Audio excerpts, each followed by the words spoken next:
siapa saya berbicara? Saya Emil Gufron dari Panitia Divisi Acara. Apa harapan terbesar panitia untuk kemajuan birokrasi Himakom setelah berhasil menyelenggarakan pelatihan ini? Harapan terbesar dari panitia setelah terselenggaranya pelatihan ini adalah terciptanya sistem birokrasi Himakom yang lebih tertata, transparan, dan akuntabel dalam pengelolaan administrasi maupun keuangan organisasi. Terima kasih Kak Emil. Terima kasih. Halo Kak, dengan siapa saya berbicara? Halo Coders, aku Satrio, aku Sekretaris Himakom periode 2026.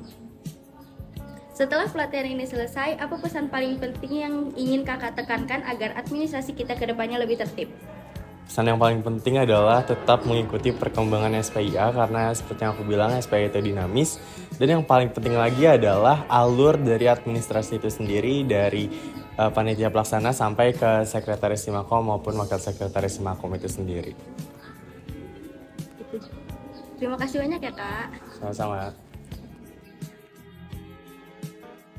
Halo, dengan siapa saya berbicara? Dengan Tessa. Tessa, menurut kamu dari materi tadi kesalahan fatal pas bikin SPJ dan LPJ yang harus dihindari itu contohnya apa? Kalau menurut aku sendiri, kesalahan fatal yang harus kita hindari itu adalah pembuatan laporan dan juga bukti yang tidak sesuai dengan kegiatan sebenarnya. Contohnya tuh nota yang hilang, nominal yang tidak sesuai, dan juga pembuatan laporan yang asal-asalan. Terutama di Himakom dia tidak sesuai dengan SPIA dan juga SPIK yang berlaku gitu. Terima kasih ya Kak Tessa. Iya, sama-sama. Halo, dengan siapa saya berbicara? Saya Putri Faradila dari bidang internal. Ada nggak satu kalimat buat gambarin pemahaman kamu setelah ikut pelatihan SPIA dan SPIK hari ini? Satu kalimat buat hari ini yang pasti menambah pengalaman saya tentang pentingnya pengendalian internal yang efektif dan terstruktur. Oke, terima kasih banyak Kak Putri. Iya, sama-sama. Halo, dengan siapa saya berbicara? Halo, aku Ella Karina Nindita. Aku sebagai Bendahara Umum Himakom. Jadi pertanyaannya, bagaimana tips praktis dalam mengelola bukti transaksi, nota, atau kwitansi agar tetap rapi, tidak hilang, dan sah secara prosedur organisasi meskipun kegiatan sedang sangat padat? Oke, jadi kalau kegiatan padat banget itu kan pastinya bakal ngebuat kita itu lupa sama nota gitu ya kan.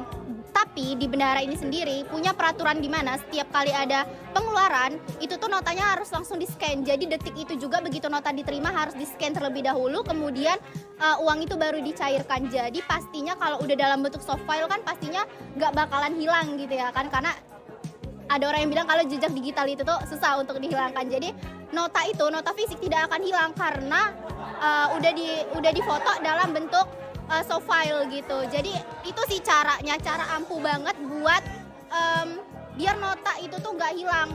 Jadi waktu SPJ-an nota ini tuh nggak kemana-mana karena ada soft filenya. Apalagi ada juga nota yang dimana nota ini tuh lambat laun itu bakalan memudar loh tulisannya gitu. Jadi itu sih cara ampuh di scan. Makasih ya Kak. Oke. Halo, dengan siapa saya berbicara? Brilian dari bidang internal. Jadi menurut kamu dari materi tadi, poin paling penting yang bikin laporan kita rapi itu letaknya di mana? Menurut saya dari poin yang dijelaskan tadi, dalam penggunaan kode surat dan juga kode nota itu sangat penting untuk membangun sebuah fondasi agar pendataan itu lebih terstruktur. Dan juga itu dapat memudahkan bagi siapa aja untuk menemukan berkas terkait.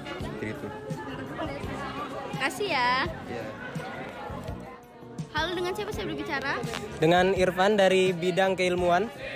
Setelah mendengar penjelasan tadi, apa sih tanggapan kamu dalam menyusun SPJ dan LPJ nanti? Baik, setelah mengikuti kegiatan ini, saya merasa materi yang sudah disampaikan itu masuk ya. Saya merasa kalau materi ini sangat bermanfaat dalam menyusun SPJ dan LPJ ke depannya. Jadi mungkin ketika membuat SPJ dan LPJ ini mungkin saya bisa melakukannya dengan materi-materi yang sudah disampaikan tadi itu. Ya. Baik. Ya, makasih Sekian. ya Kak Irfan.